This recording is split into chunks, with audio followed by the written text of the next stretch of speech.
Nothing's racing, and it's just one of them deals. It all comes down to Tradin Paint. Sirius NASCAR Radio presents Tradin Paint. Kurt Busch out of line, dives to the inside of Jeff Burton, almost making contact. It's a 4-hour ride behind the scenes of your favorite sport, NASCAR. Tradin Paint. Live from the Hard Rock Cafe in Times Square, here are your hosts, Rick Benjamin and Chocolate Myers. Hey, welcome on in. We are live at the Hard Rock Cafe, Midtown Manhattan, right off Times Square. Glad to be with you today till 3 o'clock Eastern Time. I'd normally give the phone numbers at this point, but the phones aren't working, and we won't have time for them anyway. We're not going to have time for calls anyway. We're going to be so busy today because this is the day you and I have been looking for. Chase drivers all in the house. We'll talk to all 12 of them here coming up in the next couple of hours. Thank you for taking me to Carmine's last night. One of the best dinners I've had in a long time. It was fantastic. How are you? I'm doing fantastic. And listen, once again, I want to talk a little bit about what's going on today. Sure. We're at the Hard Rock Cafe, a very special place here in New York City, Midtown Manhattan, right here, Times Square. This is where all the lights, the glory, the glamour, the glitter, it's all right here. I got to tell you something. We've got these 12 guys. I've been thinking about a little something, and I'm going to disagree with you real hard and heavy this morning. We've talked about the guys that can and cannot win this chase. I'm going to tell you who can win it. 12 of these guys have a great opportunity to win this chase. You talked about this week and talked about some of the guys that hadn't been able to win so far. Can they win the chase? I thought about it a lot, and the odds are against them, but I think somebody can come in here and jump in here and get off to a great start and can win this chase, even though they've not won a race so far this year. Now, the one thing that I do want to talk about is momentum. I think all 12 of these teams have momentum coming into this deal. Because they got here. Because they got here, but for different reasons. Tony Stewart, he's got momentum because he's led the points deal all year. Now, he's had a few bad races, big deal. Mark Martin, he comes in here with momentum. He's led the most races. Won the most races. Let's go back to the back of the pack. Brian Vickers, he's got momentum because he's in the chase. He does have momentum. Casey Kane's got momentum because he's in it. He's won a couple of races. And then Denny Hamlin wins the last race. He's got momentum. Biffle's got momentum. Carl's got momentum. Juan Pablo Montoya, a guy that's coming in here that's had the opportunity this year to win a couple of races. I think he's got as much momentum as anybody. I think they all come in here on pretty even, pretty level ground. Certainly from the point standings, they do. 50-40 is what Mark Martin starts with. And the last four drivers, Edwards, Newman, Montoya, Biffle, all start at 5,000. 40 points is the gap with 10 races to go. I will see how it plays out. We'll know in 10 weeks. That's the beauty part of this thing. Remember last year, Greg Biffle came to this time of the season, hadn't won a race all year, just like this year. Won the first two in the chase. So he got himself in position. It didn't work out for him as we went down the stretch. But that's what makes it so exciting. Well, I also remember Kyle Busch coming here last year with like an 80-point and lost those right off the bat. So, and listen, this is not about Kyle Busch. He's not in the chase. I think he's going to be a factor throughout the rest of the year. I think he's going to be a huge factor next year. But this is about these 12 guys that made the chase. That's what we're here for. That's who we're going to talk to. I'm just telling you, I look back at this whole season and look and try to remember race to race. Let's talk about Mark Martin. Let's talk about the guy that's leading this thing right now. The first four races this year were terrible, absolutely awful. Not of his making. You know, he's in some crashes. He has some engine problems. But look at that.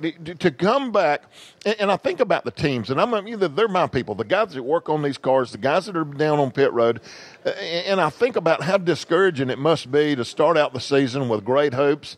You go four races, and it's a disaster.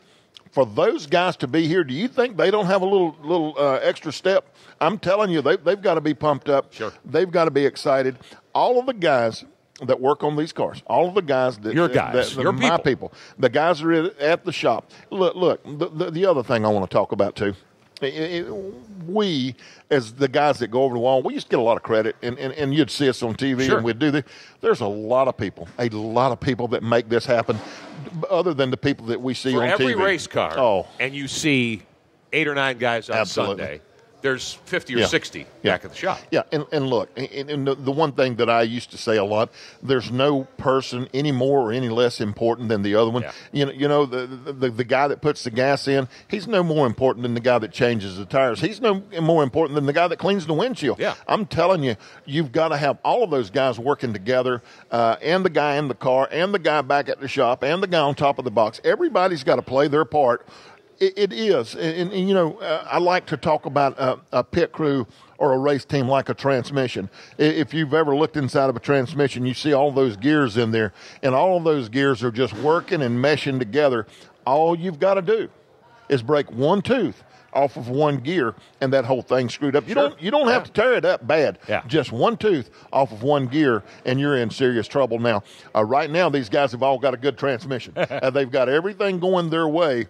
All they got to do is continue to keep that thing well oiled and keep all those parts meshing together, and then they'll have a chance for this championship. Hey, 12 guys, only one champion. That's the way this works now with the Chase for the Sprint Cup, which kicks off this weekend, Sunday at New Hampshire.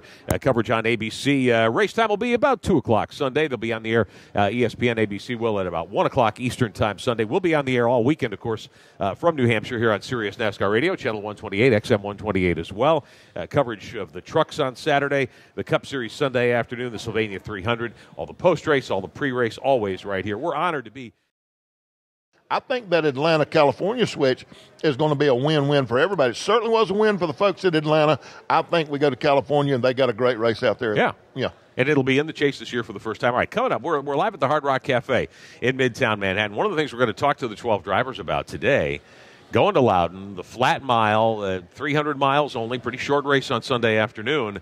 The double file restarts back in the first race at New Hampshire, big part of that event, a lot of incidents because of that. Now we've got the double file restart in the Chase for the first time. This is the sixth year of the Chase. What does that mean? We've had a lot of drivers tell us this season they know restarts are the best place to pass somebody. These cars are so equal. The guys are so equal that if you can get the drop on somebody on the restart, a lot of times they can't get back by you. So what's that going to mean to these 10 races coming up that'll settle this year's championship? I think it's going to be very, very entertaining as we get going on Sunday afternoon at Loudon. We've already had our first contact with a driver, and we met Kurt Busch this morning in the lobby over at the Sirius XM World Headquarters building here in Midtown Manhattan. And we had a chance to chat with Kurt a little bit. He seemed happy and ready to get after it. Natalie attired in his business suit and ready to go. So I see these guys in a suit and tie. It doesn't look right to me. Well, I want to say something real quick about Kurt Busch too. Also, we saw this guy. Now this is a guy. I talk about all these guys having momentum. Now this guy's coming into this thing. He's got a little bit of different deal. He's got a guy the crew chief's going to leave at the end of the year. Now, does this, in a roundabout way, make it a good thing? Does this make it a thing where these guys have worked well together, they've had some success, but maybe it's a time for a change? I don't know that, and I don't know the answer to that, but I do know one thing. This guy will be a contender for that Cup. Oh, no question, and he's going to one of his best racetracks. Kurt Busch with 3 career victories at Loudon, New Hampshire at New Hampshire Motor Speedway. All right, we've reached 15 and a half past the hour, opening hour of Tradin Paint on this Thursday. Sirius NASCAR Radio, Channel 128, XM 128 as well. Chocolate Myers to my right. I'm Rick Benjamin. The 12 Chase drivers in the house. We are live at the Hard Rock Cafe, the old Paramount Theater in Midtown Manhattan, right off Times Square. Glad to be with you today. 1-866-748-5263. Normally our number.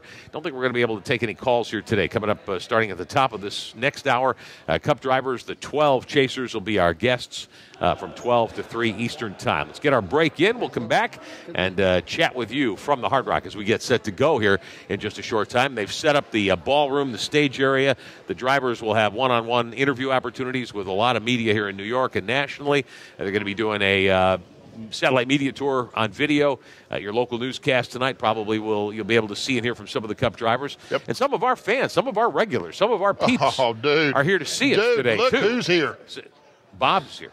Absolutely. And he's not screaming. I'm stunned. He's got his old school Montoya T-shirt on there, the Juicy Fruit 42. He snuck in, I think. So he did, somehow he's got the guest credential. I don't know how that worked, but we're glad to see him. All right, let's get our break. Come right back, talk more. We're live at the Hard Rock in New York. Chase Day. It's Media Day, getting ready for the sprint to the Cup, the Chase for the Sprint Cup in 2009. We'll be right back here on Sirius NASCAR Radio.